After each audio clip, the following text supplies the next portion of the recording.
এখন বক্তব্য রাখবেন সমাজতান্ত্রিক ছাত্রফ্রন্ট কেন্দ্রীয় কমিটির সাবেক সাধারণ সম্পাদক, ঢাকা বিশ্ববিদ্যালয় ছাত্র সংসদের সাবেক নির্বাচিত সদস্য এবং বর্তমান বাংলাদেশের সমাজতান্ত্রিক দল বাসদের কেন্দ্রীয় সাধারণ সম্পাদক জননেতা কমরেড বজলুর রশিদ ফিরোজ। আমি কমরেড বজলুর রশিদ ফিরোজকে তার বক্তব্য প্রদানের জন্য আহ্বান জানাচ্ছি।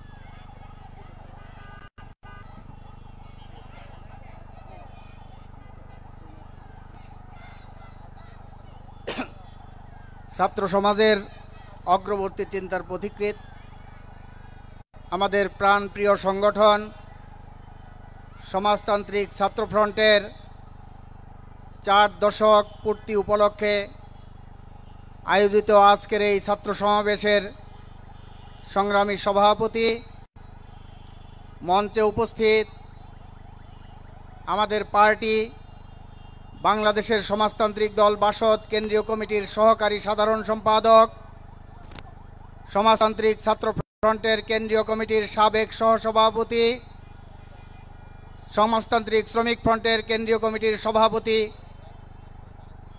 শ্রমিক কর্মচারী ঐক্য পরিষদের অন্যতম শীর্ষ নেতা, শ্রমিক জননেতা কমরেড রাজিকুজ্জামান রতন। আলোচক হিসাবে মঞ্চে উপস্থিত আছেন ঢাকা বিশ্ববিদ্যালয়ের নৃবিজ্ঞান বিভাগের শিক্ষক অধ্যাপক জুবাইদা নাসরিন, সমাজতান্ত্রিক ছাত্রফ্রন্টের কেন্দ্রীয় কমিটির নেতৃবৃন্দ, সামনে যারা বসে আছেন আমাদের মহান পার্টি বাংলাদেশের সমাজতান্ত্রিক দল বাসদ কেন্দ্রীয় কমিটির সাবেক সাধারণ সম্পাদক, প্রতিষ্ঠাতা, কেন্দ্রীয় কমিটির বর্তমান উপদেষ্টা, বীর মুক্তিযোদ্ধা কমরেড খালেকুজ্জামান, আমাদের বিভিন্ন গণসংগঠনের নেতৃবৃন্দ, আমন্ত্রিত অতিথিবৃন্দ, সমাজতান্ত্রিক ছাত্রফ্রন্টের প্রাক্তন এবং বর্তমান নেতা কর্মী ভাই ও বোনেরা, সবাইকে আমাদের পার্টি বাংলাদেশের সমাজতান্ত্রিক দল বাসদ কেন্দ্রীয় কমিটির পক্ষ থেকে সংগ্রামী সালাম এবং বিপ্লবী শুভেচ্ছা জানাচ্ছি। আজকে যেই মুহূর্তে এখানে এই ছাত্র সমাবেশ অনুষ্ঠিত হচ্ছে, 6 মাস আগে এই রাজু ভাস্কর্য সহ ঢাকা বিশ্ববিদ্যালয় এবং সারা বাংলাদেশের শিক্ষা প্রতিষ্ঠান এবং রাজপথ সেখানে উত্তাল ছিল। ঐতিহাসিক এক ছাত্র শ্রমিক জনতার গণ আন্দোলনের মধ্য দিয়ে গণ অভ্যুত্থানে 16 বছর ধরে যেই কর্তৃত্ববাদী শাসন, ফ্যাসিবাদী দুঃশাসন বাংলাদেশের মানুষের উপর চেপে বসেছিল, সেই জগদ্দল পাথরকে অপসারণ করা হয়েছে গণ অভ্যুত্থানের মাধ্যমে। 2000-এর মতো ছাত্র শ্রমিক জনতা আত্মাহুতি দিয়েছে, 20,000-এরও অধিক মানুষ কেউ চোখ হারিয়েছে, অন্ধত্ব বরণ করেছে, পঙ্গুত্ব বরণ করেছে, আহত হয়েছে। হাজার হাজার মানুষ নির্যাতন, নিপীড়ন এবং কারাভোগ করেছে। মানুষ আশায় বুক বেঁধেছে। গণ অভ্যুত্থানের পরে যেই ছাত্র তার শিক্ষার দাবিতে লড়াই করেছিল, যেই ছাত্র তার চাকরি কর্মসংস্থানের দাবিতে লড়াই করেছিল, যেই শ্রমিক তার ন্যায্য মজুরির জন্য রাজপথে নেমেছিল, যেই কৃষক তার ফসলের ন্যায্য মূল্যের জন্য এই গণ অভ্যুত্থানে সামিল হয়েছিল, যেই নারীরা নির্যাতন, ধর্ষণ, নিপীড়ন এবং সমান অধিকারের দাবিতে দীর্ঘ লড়াই পরিচালনা করছে, তারা সামিল হয়েছিল এই গণ অভ্যুত্থানে। সাংস্কৃতিক কর্মীরা তারা সামিল হয়েছিল এই গণ অভ্যুত্থানে। সবার আকাঙ্ক্ষা ছিল যে গণ অভ্যুত্থান পরবর্তী সময়ে যে অন্তর্বর্তীকালীন সরকার শাসন ক্ষমতায় অধিষ্ঠিত হয়েছে, জনগণের সেই আকাঙ্ক্ষাকে ধারণ করে তারা তাদের কর্ম উদ্যোগ এবং কর্ম পরিচালনা করবেন। কিন্তু দুর্ভাগ্য, আমরা লক্ষ্য করছি এখনো পর্যন্ত 6 মাস অতিবাহিত হওয়ার পরেও বাংলাদেশের মানুষের জীবনে শান্তি এবং স্বস্তি সেটা ফিরে আসেনি। বাজার দ্রব্যমূল্য লাগামহীনভাবে বেড়ে চলছে, জনজীবনে নাভিশ্বাস উঠেছে। বাজার সিন্ডিকেট ভাঙার জন্যে অন্তর্বর্তীকালীন সরকার কার্যকর কোনো পদক্ষেপ গ্রহণ করতে পারেনি। দৃশ্যমান কোনো অগ্রগতি সেখানে সাধিত হয়নি। আইন শৃঙ্খলা পরিস্থিতি মারাত্মক অবনতি ঘটেছে। বিগত শেখ হাসিনার ফ্যাসিস্ট শাসনামলে মানুষ গুমের শিকার হয়েছে, খুনের শিকার হয়েছে, নির্যাতনের শিকার হয়েছে, বিচার বহির্ভূত হত্যাকাণ্ড সংঘটিত হয়েছে। এই অন্তর্বর্তীকালীন সরকারের আমলেও সেখানে 12 থেকে 14 জন মানুষ বিচার বহির্ভূত হত্যাকাণ্ডের শিকার হয়েছে, যা এই দেশবাসী আশা করে নাই। সংগ্রামী বন্ধুগণ, শিক্ষাক্ষেত্রে যে বিরাজিত সমস্যা, সেই সংকট নিরসনের দাবিতে সবার জন্য একটা সর্বজনীন বিজ্ঞানভিত্তিক সেকুলার বৈষম্যহীন একই পদ্ধতির গণতান্ত্রিক শিক্ষা ব্যবস্থা প্রতিষ্ঠার প্রত্যয় নিয়ে সমাজতান্ত্রিক ছাত্র ফ্রন্ট 1984 সালের 21শে জানুয়ারি যাত্রা শুরু করেছিল। 40 বছর ধরে সেই সংগ্রাম অব্যাহত রয়েছে। আজও পর্যন্ত সেই সর্বজনীন শিক্ষার দাবি বাস্তবায়িত হয়নি। একটু আগে কমরেড রাজিকুজ্জামান রতন বলেছেন যে প্রাথমিক বিদ্যালয়ে যাওয়ার উপযোগী বয়সের সমস্ত শিশুরা তারা শিক্ষা প্রতিষ্ঠানে ঢুকতে পারে না, শিক্ষা প্রতিষ্ঠানের আঙ্গিনায় পা রাখতে পারে না। যারা পদার্পণ করতে পারে তাদের মধ্যেও স্তরে স্তরে ছাকনি দিয়ে চালনি দিয়ে ছাঁটাই করে করে সর্বোচ্চ বিদ্যাপীঠ অর্থাৎ সর্বোচ্চ শ্রেণী পর্যন্ত যেতে মাত্র 4 থেকে 6% মানুষ সেখানে যেতে পারে। এই ধরনের একটা পিরামিড আকৃতির শিক্ষা ব্যবস্থা বাংলাদেশে চালু রয়েছে, যেটা 54 বছর ধরে যারা শাসন ক্ষমতায় এসেছে তারা শিক্ষার সেই আমূল পরিবর্তন সংস্কার সেটা সাধন করেন নাই। আমরা লক্ষ্য করলাম যে শিক্ষাক্ষেত্রে যে বিরাজিত বৈষম্য, সেই বৈষম্য নিরসন করার জন্যে বিগত দিনের শাসকরা এবং বর্তমান অন্তর্বর্তীকালীন সরকারও কোনো পদক্ষেপ গ্রহণ করে নাই।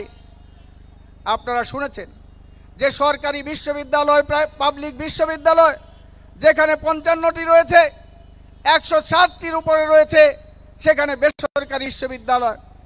এই বেসরকারি বিশ্ববিদ্যালয়গুলো সেগুলো আসলে প্রকৃত অর্থে কোনো বিশ্ববিদ্যালয় নয়, সেগুলো একটা শিক্ষা বিক্রির একটা প্রতিষ্ঠান, শিক্ষা বিক্রির একটা দোকান হিসাবে সেগুলো এখানে চালু রয়েছে। সেখানে শিক্ষা নিয়ে ব্যবসা করা হয়, বাণিজ্য করা হয়। সমাজতান্ত্রিক ছাত্র ফ্রন্ট স্লোগান দিয়েছিল, টাকা যার শিক্ষা তার, এই নীতি মানি না। শিক্ষার আর্থিক দায়িত্ব রাষ্ট্রকে নিতে হবে, সমস্ত নাগরিকের শিক্ষার দায়িত্ব রাষ্ট্রকে বহন করতে হবে।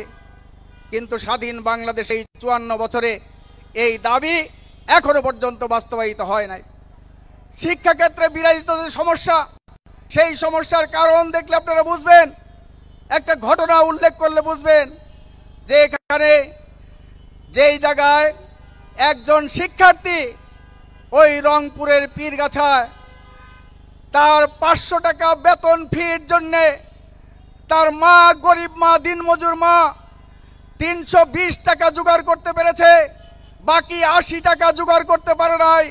তার জন্য তিনি আত্মহত্যা করেছেন। অপরদিকে এক শ্রেণীর মুষ্টিমেয় মানুষ তাদের সন্তানেরা ঢাকা থেকে ময়মনসিংহ যাওয়ার পথে ওই ভালুকাতে হেইলিবেরি নামে যে শিক্ষা প্রতিষ্ঠান, তার মাসিক বেতন হলো 4 লক্ষ টাকা। আমরা প্রশ্ন করতে চাই, এই বাংলাদেশের জন্য মানুষ মুক্তিযুদ্ধের শহীদ হয়েছিল? এই বাংলাদেশের জন্য কি মানুষ 90-এর গণঅভ্যুত্থান করেছিল? এই বাংলাদেশের জন্য কি মানুষ 24-এর গণঅভ্যুত্থান করে জীবন দিয়েছে, নির্যাতন নিপীড়ন ভোগ করেছে? এর জবাব শাসকদেরকে দিতে হবে, এর জবাব সরকারকে দিতে হবে। আর এই জবাব আদায়ের জন্য ছাত্র সমাজকে ঐক্যবদ্ধভাবে লড়াই করতে হবে। সমাজতান্ত্রিক ছাত্র ফ্রন্ট সেই লড়াইয়ের নেতৃত্ব দেবে। সংগ্রামী বন্ধুগণ, আপনারা শুনেছেন এই স্বাধীন বাংলাদেশে এখনো পর্যন্ত কোনো ধরনের ছাত্র সমাজের দাবির পরিপূরক কোনো শিক্ষানীতি এখানে প্রচলন করা হয় নাই। 1974 সালে ডক্টর কুদরতি খুদার নেতৃত্বে একটা শিক্ষা কমিশন গঠন করা হয়েছিল। পরবর্তীকালে 1975 থেকে 2009 সাল পর্যন্ত 8টি শিক্ষা কমিশন গঠন করা হয়েছে। সর্বশেষ 2010 সালে অধ্যাপক কবির চৌধুরীর নেতৃত্বে এখানে শিক্ষা কমিশন সেখানে গঠন করা হয়েছিল। সেই কমিশনগুলোর রিপোর্টও এখনো পর্যন্ত বাস্তবায়ন হয় নাই। আমরা যখন ছাত্র ছিলাম তখন বলেছিলাম ওই 74 সালের কুদরতি খুদার শিক্ষা কমিশন রিপোর্ট আর ওই 1962 সালের ওই হামিদুর রহমান শিক্ষা কমিশন রিপোর্ট সেটা একই কার্বন কপি। সেখানেও শিক্ষাকে সংকুচিত করার নীল নকশা প্রণয়ন করা হয়েছিল, শিক্ষাকে ব্যয়বহুল করার প্রস্তাবনা সেখানে রাখা হয়েছিল, শিক্ষাকে গরিব মানুষের নাগালের বাইরে নেওয়ার জন্য তারা প্রস্তাব করা হয়েছিল। সেই ব্রিটিশদের আদলেই এখানকার শিক্ষানীতিগুলো প্রণীত হয়েছিল এবং শিক্ষানীতির যে সুপারিশমালা সেগুলো প্রণীত হয়েছিল। সমস্ত শিক্ষা নীতিগুলোতেই আমরা লক্ষ্য করেছি, আমরা ইতিপূর্বে সমাজতান্ত্রিক ছাত্রদের পক্ষ থেকে দেখিয়েছিলাম তুলনামূলক বিচার করে যে হামিদুর রহমান শরীফ কমিশনের শিক্ষা রিপোর্টে কি সুপারিশ করা আছে এবং কুদরতি খুদা শিক্ষা কমিশন রিপোর্টে কি সুপারিশ করা আছে এবং হুসাইন মোহাম্মদ এরশাদের সামরিক শাসনের আমলে মজিদ খানের শিক্ষানীতিতে একই ধরনের সুপারিশ কিভাবে হুবহু করা হয়েছে। অর্থাৎ টাকা যার শিক্ষা তার, এই নীতিতে শিক্ষানীতি পরিচালিত হবে। এটাই হলো স্বাধীনতোত্তর বাংলাদেশে সকল শাসকদের পরিকল্পনা, শিক্ষা সম্পর্কে শাসক শ্রেণীর দৃষ্টিভঙ্গি। এই দৃষ্টিভঙ্গি না বদলালে শিক্ষা ব্যবস্থার পরিবর্তন হবে না। সেখানে শিক্ষানীতিগুলো এই যাবৎকালে যা শিক্ষা ব্যবস্থা পরিচালিত হচ্ছে, এখানে আমাদের শিক্ষকদের সর্বোচ্চ বেতন কাঠামোর দাবি ছাত্রফ্রন্টের পক্ষ থেকে করা হয়েছে। বলা হয়েছিল শিক্ষকদের সামাজিক মর্যাদা দিতে হবে, তাদের ওয়ারেন্ট অফ প্রেসিডেন্সে তাদেরকে রাষ্ট্রপতি, প্রধানমন্ত্রী, প্রধান বিচারপতির পরেই শিক্ষকদের মর্যাদার আসনে প্রতিষ্ঠিত করতে হবে। এই দাবি সমাজতান্ত্রিক ছাত্রফ্রন্টের পক্ষ থেকে উত্থাপন করা হয়েছিল। সেগুলো কিছুই সেখানে বাস্তবায়ন করা হয় নাই।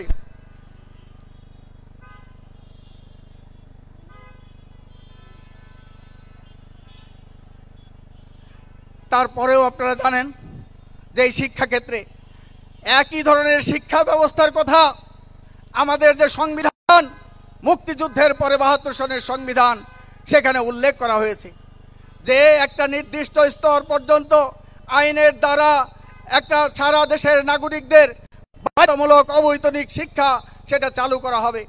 সেই আইন প্রণয়ন করা হয় নাই, সেই বিধিমালা তৈরি করা হয় নাই। একটা নির্দিষ্ট স্তর পর্যন্ত অবৈতনিক শিক্ষার যে ব্যবস্থা সেটা এখানে চালু করা হয় না। সেখানে একই পদ্ধতির শিক্ষা ব্যবস্থা, সেটার বহুদা বিভক্ত শিক্ষা ব্যবস্থা। একদিকে মাদ্রাসা শিক্ষা, একদিকে ইংলিশ মিডিয়াম এবং ইংলিশ ভার্সন, আর একদিকে সাধারণ শিক্ষা প্রতিষ্ঠান। এই ধরনের বহুদা বিভক্ত শিক্ষা ব্যবস্থা। প্রাথমিক বিদ্যালয়ের 11 ধারার শিক্ষা ব্যবস্থা, এইটা মুক্তিযুদ্ধের চেতনা না, এইটা ছাত্র সমাজের দাবি না, এটা শিক্ষার্থী শিক্ষকদের দাবি না। তারা চেয়েছিল একই পদ্ধতির শিক্ষা ব্যবস্থা। আমরা সেই দাবিতে সেখানে সমাজতান্ত্রিক ছাত্রফ্রন্ট লড়াই করছে। সংগ্রামী বন্ধুগণ, আপনারা জানেন যে আজকে যেই কথা বললাম, শিক্ষার যে বৈষম্য সেগুলো দূর করার জন্য লড়াইয়ে সামিল হতে হবে। আজকে যারা সারা বাংলাদেশের এখানে এই ধরনের একটা ভীতিকর পরিস্থিতিতে, সারা বাংলাদেশে একটা ভীতিকর পরিস্থিতি পরিবেশ সেখানে বিরাজ করছে, এর মধ্যেও যারা এখানে সমবেত হয়েছেন, যে সমস্ত তরুণ ছাত্র বন্ধুরা, আপনারাই আজকের বর্তমান এবং ভবিষ্যৎ। আপনাদেরকে এই দেশের দায়িত্ব নিতে হবে। যুগে যুগে কালে কালে এদেশের ছাত্র সমাজ, তরুণ যুব সমাজ, তারাই সকল প্রকার অন্যায়ের বিরুদ্ধে, বঞ্চনার বিরুদ্ধে, শোষণের বিরুদ্ধে তারা মাথা উঁচিয়ে দাঁড়িয়েছে। এই 24-এর অভ্যুত্থানেও ছাত্র সমাজ তাদের সেই শির উন্নত করে চোখে চোখ রেখে ফ্যাসিবাদী দুঃশাসনের বিরুদ্ধে জীবন বাজি রেখে লড়াই করেছে এবং ফ্যাসিবাদের পতন ঘটিয়েছে। ছাত্র সমাজ দাবি করেছে যে বৈষম্যহীন সমাজ, বৈষম্য বিরোধী ছাত্র আন্দোলনের প্ল্যাটফর্মে সেখানে আন্দোলন হয়েছে। শুধুমাত্র কোটার বৈষম্য বিলোপের জন্য নয়, সমাজের প্রতিটি ক্ষেত্রে অর্থনৈতিক বৈষম্য দূর করার জন্যে, নারী পুরুষের বৈষম্য দূর করার জন্যে, বাঙালি আদিবাসী সেই ক্ষেত্রে বৈষম্য দূর করার জন্যে, শ্রম শোষণের বিরুদ্ধে আজকে যে বৈষম্যমূলক ব্যবস্থা, শোষণমূলক ব্যবস্থা, সেই ব্যবস্থা বদলের জন্যে ছাত্র সমাজ জীবন দিয়েছে, লড়াই করেছে। ছাত্র সমাজ বলেছে যে ফ্যাসিবাদের পতন ঘটাতে হবে, ফ্যাসিবাদকে উচ্ছেদ করে এক ফ্যাসিবাদের পরিবর্তে আরেক ফ্যাসিবাদ যেন ক্ষমতায় না আসে, তার জন্য লড়াই করছি, আমরা জীবন দিচ্ছি। কাজেই এক ফ্যাসিবাদের পরিবর্তে আরেক ফ্যাসিবাদ যাতে না আসে, তার জন্য ছাত্র সমাজকে অতন্ত্র প্রহরীর মতো পাহারা দিতে হবে। অর্জিত বিজয় সেটাকে রক্ষা করতে হবে, সামনে এগিয়ে নিতে হবে। সংগ্রামী বন্ধুগণ, এখানে বৈষম্য বিরোধী আন্দোলন, বৈষম্য কিভাবে দূর হবে সমাজ থেকে, তার কারণ আমাদেরকে উদ্ঘাটন করতে হবে। বৈষম্য আসে শোষণ থেকে। শোষণ থাকলে সেখানে বৈষম্য সৃষ্টি হবে।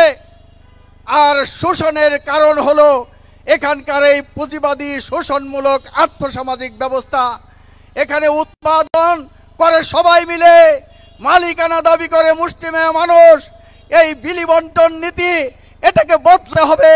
অর্থাৎ শোষণমূলক পুঁজিবাদী ব্যবস্থা, এর বদল না ঘটিয়ে সমাজ থেকে বৈষম্য দূর করা যাবে না। বৈষম্যহীন সমাজ, সমতার সমাজ, সাম্যের সমাজ প্রতিষ্ঠা করতে হলে এই পুঁজিবাদ বিরোধী সংগ্রাম সেটাকে বেগবান করতে হবে। ছাত্র সমাজকে সেই জন্যে প্রস্তুতি নিতে হবে। সংগ্রামী বন্ধুগণ, আপনারা জানেন, আপনারা শুনেছেন যে আজকে এখানে বলে যে ফ্যাসিবাদ, ফ্যাসিবাদ। এখানে ফ্যাসিবাদ কো একটা ব্যক্তি নয়, ফ্যাসিবাদ শুধুমাত্র শেখ হাসিনা নয়। ফ্যাসিবাদ একটা অর্থ ব্যবস্থা, একটা সমাজ ব্যবস্থা, যে আর্থসামাজিক ব্যবস্থা ফ্যাসিবাদের জন্ম দেয়। কাজেই সেই ফ্যাসিবাদী ব্যবস্থার উচ্ছেদ করতে হলে, ফ্যাসিবাদের পুনরুত্থান রোধ করতে হলে, রুখে দিতে হলে এই ফ্যাসিবাদী ব্যবস্থাকে পরিবর্তন করার জন্যে লড়াই করতে হবে, সংগ্রাম করতে হবে। সে কারণে আমরা বলতে চাই যে এক ফ্যাসিবাদ যায়, আরেক ফ্যাসিবাদ আসে। কারণ ফ্যাসিবাদের উৎপাদনের বীজ তো এই আর্থসামাজিক ব্যবস্থার মধ্যেই নিহিত রয়েছে। কাজেই সেই ব্যবস্থা বদলানোর যে সংগ্রাম, সেই সংগ্রামটা আমাদের গড়ে তুলতে হবে। সংগ্রামী বন্ধুগণ, আজকে অভ্যুত্থান সংগঠিত হয়েছে। অভ্যুত্থানের অর্জন, আমরা মত প্রকাশ করতে পেরেছি, আমরা ভিন্ন মত প্রকাশ করতে পেরেছি, দ্বিমত প্রকাশ করার স্বাধীনতা সেটা পেয়েছি। কিন্তু আমরা দেখলাম 6 মাসের মধ্যেই সেই অর্জন কিন্তু ধূলিসাৎ হতে চলেছে। মত প্রকাশ করার স্বাধীনতা, ভিন্ন মত প্রকাশ করার স্বাধীনতা, দ্বিমত প্রকাশ করার যে স্বাধীনতা, সেই স্বাধীনতাকে হরণ করার জন্যে একদল চক্রান্ত করছে, ষড়যন্ত্র করছে। এখানে লালনের আকড়া, মাইজ ভান্ডারীর দরগা, পীরের দরগা, সেগুলোর উপর হামলা করা হচ্ছে। এখানে বহুত্ববাদের কথা বলা হচ্ছে, সেই বহুত্ববাদকে ধ্বংস করার জন্য একদল চক্রান্ত করছে। সাম্প্রদায়িক হামলা হচ্ছে। বাংলা একাডেমিতে কয়েকদিন আগে এখানে একটা বইয়ের স্টল, সেখানে হামলা করা হলো, প্রকাশক গ্রেপ্তার করা হলো। আমরা বলতে চাই, এটা শুধু নতুন নয়। এই বাংলা একাডেমির বইমেলায় ধর্মান্ধ সাম্প্রদায়িক গোষ্ঠী ঢাকা বিশ্ববিদ্যালয়ের স্বনামধন্য অধ্যাপক হুমায়ুন আজাদের উপর হামলা করেছিল। চিকিৎসাধীন অবস্থায় তার মৃত্যু ঘটছে প্রবাসে। অভিজিৎ রায় লেখক, তাকে হত্যা করা হয়েছে এখানে অদূরে, একটু 50 গজ দূরে। এখানে প্রকাশক দীপনকে হত্যা করা হয়েছে এই বাংলা একাডেমির বইমেলায়। ধর্মান্ধ মৌলবাদী সাম্প্রদায়িক গোষ্ঠী, তারা মুক্তমনা যারা প্রকাশক, লেখক, সম্পাদক, কবি, শিল্পী, সাহিত্যিক, তাদের উপরে একের পর এক হামলা পরিচালনা করছে। অতীতের ঘটনাগুলোর কোনো বিচার না হওয়ার কারণেই একের পর এক এই ধরনের নৃশংস হামলা এবং হত্যাকাণ্ড সংঘটিত হচ্ছে এবং ধর্মীয় মৌলবাদী সাম্প্রদায়িক গোষ্ঠী তারা আশকারা পাচ্ছে। সেখানে বলেছে যে 6 মাস পরেও, অভ্যুত্থানের পরে ফ্যাসিবাদী শাসকের যে আক্রমণ, সেই আক্রমণের কারণে জনমনে ছাত্র জনতার মনে বিক্ষোভ থাকতে পারে, সেই বিক্ষোভের প্রকাশ আমরা দেখেছি সেখানে গণভবনে, সংসদ ভবনে, প্রধানমন্ত্রীর সচিবালয়ে, বিভিন্ন প্রতিষ্ঠানে। সেটা ছিল বিক্ষোভ। তাদের অন্তরে, তাদের বুকের মধ্যে যে জ্বালা ছিল, যন্ত্রণা ছিল, ক্ষোভ ছিল, সেই ক্ষোভের প্রকাশ ঘটেছে। বাংলাদেশের মানুষ সেটাকে স্বাভাবিকভাবে নিয়েছে। কিন্তু অভ্যুত্থানের 6 মাস পরেও বিভিন্ন ভবনে আক্রমণ, বিভিন্ন বাড়িতে আক্রমণ, হামলা, বিভিন্ন জায়গায় শিক্ষা প্রতিষ্ঠানে দলবদ্ধ উচ্ছৃঙ্খল মানুষ তারা সমবেত হয়ে শিক্ষককে পদত্যাগ করতে বাধ্য করা হয়েছে, বিচারপতিদেরকে পদত্যাগ করতে বাধ্য করানো হয়েছে, পরীক্ষা না দিয়ে অটো প্রমোশন দিতে সরকারকে বাধ্য করেছে। এই ধরনের একের পর এক যে ঘটনা সংঘটিত হচ্ছে, এ থেকে মনে হয় সরকার দেশে আছে, এটা মনে হওয়ার কোনো কারণ নেই। আইন শৃঙ্খলা পরিস্থিতি সরকার নিয়ন্ত্রণ করতে পারছে না অথবা করছে না। যদি করছে না হয় তাহলে এ ধরনের সরকারের উস্কানিতে এবং আশকারা পেয়ে তারা এই ধরনের আইন শৃঙ্খলা পরিস্থিতির যে অবনতি, সেই অবনতি ঘটানোর যে চেষ্টা করছে। সংগ্রামী বন্ধুগণ, আজকে দেখলাম গাজীপুরের একটা হামলা, পাল্টা হামলা, এগুলোর প্রতিবাদে সেখানে সরকারের পক্ষ থেকে ডেভিল হান্ট নামে একটা অপারেশন শুরু করেছে। সেখানে অনেককে গ্রেপ্তার করা হচ্ছে। আমরা বলতে চাই, এই ডেভিল হান্ট তো 5ই আগস্টের পরেই, 8 তারিখে সরকার গঠন করার পরেই এই ডেভিলদেরকে হান্ট করা দরকার ছিল। আমরা দেখলাম পতিত স্বৈরাচার শেখ হাসিনা, তাকে সসম্মানে 3 বাহিনী প্রধান তারা গার্ড অফ অনার দিয়ে বিমান বাহিনীর বিমানে তুলে ভারতে পাঠিয়ে দিল। তাহলে কেন তাকে গ্রেপ্তার করা হলো না? সেখানে গ্রেপ্তারে তাকে বাধা কে দিয়েছিল? তার সুরক্ষার বিষয়, তাকে মেরে ফেলবে, ক্যান্টনমেন্টে তাকে নিরাপত্তা দিতে পারতেন না? সেনাবাহিনীর পক্ষ থেকে বলল 626 জন আওয়ামী লীগের নেতা কর্মী, মন্ত্রী, এমপি, বিচারপতি, আমলা, পুলিশের কর্মকর্তা, তাদেরকে তারা আশ্রয় দিয়েছে। তাদের খবর কি দেশবাসী জানে? সরকার জানে? তাদের নামের তালিকা কি প্রকাশ করেছে?